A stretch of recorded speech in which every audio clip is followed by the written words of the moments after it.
Welcome to Whoville. Hey guys, it's Johnny. I just saw a new film called The Grinch, 2018, directed by probably some white man. And I'm going to do like a little review for you today because I'm an amateur film critic. You can follow me on Letterboxd. I'll leave the link below. My name, you can just look me up. I think it's just Jonathan. There's like some sunglasses. I'm like looking this way. But not enough about that. Let's get right into the film. So I'm going to be talking about multiple different aspects of the film. First, we're going to talk about the direction.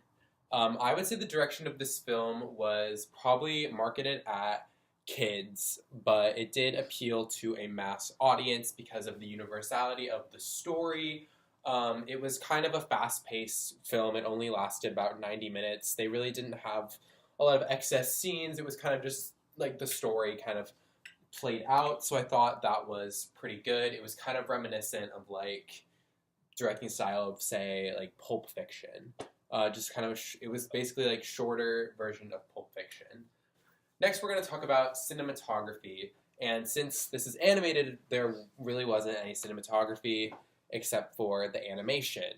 This is from the original Grinch movie, so it was probably made a long time ago, so the animation wasn't as good. So I would say they really stepped it up. It was kind of reminiscent of the animation from, say, The Lorax or Trolls or any other Illumination Studios film. It was that kind of style, but it had the Seuss influence, and I would say it was pretty well animated. I got to see it in 3D, so like every time there was a snowball, I'd be like, because I thought the snowball was coming at me.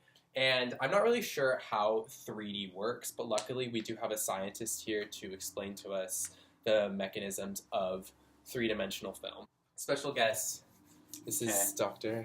Welcome to Whoville. So basically, three-dimensional film works is like they put on the screen two different planes. Let's give it up for science. So next I'm going to be talking about the voice cast / the actors in the film. So the leader of the film was, of course, Benedict Cumberbatch. And I would say he did a pretty good job. He did a good American accent. He was kind of evil. There was really good character development throughout. And Kenan Thompson did a great job as the neighbor. His character didn't really do much, but he did kind of steal the movie. Rashida Jones did do a good job as white woman, mom. And the daughter from The Greatest Showman was Cindy Lou Who. Not as good as Taylor Momsen. So for acting, I will say 4 out of 5 stars. And finally, we're going to be talking about, of course, the screenplay. I would say this screenplay was one of the best of 2018. Really, like, kept the story moving. All the classic parts of, like, classic Grinch culture.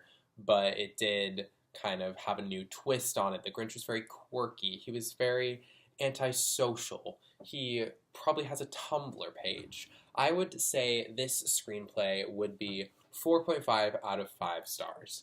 So if you add all my stars together and then divide it by how many I did, it is probably a pretty high rating. So I'm going to give this movie 4.5 out of 5 stars.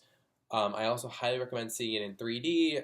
Really worth it. I would say go check out The Grinch. It's probably in my top 200 movies of the year.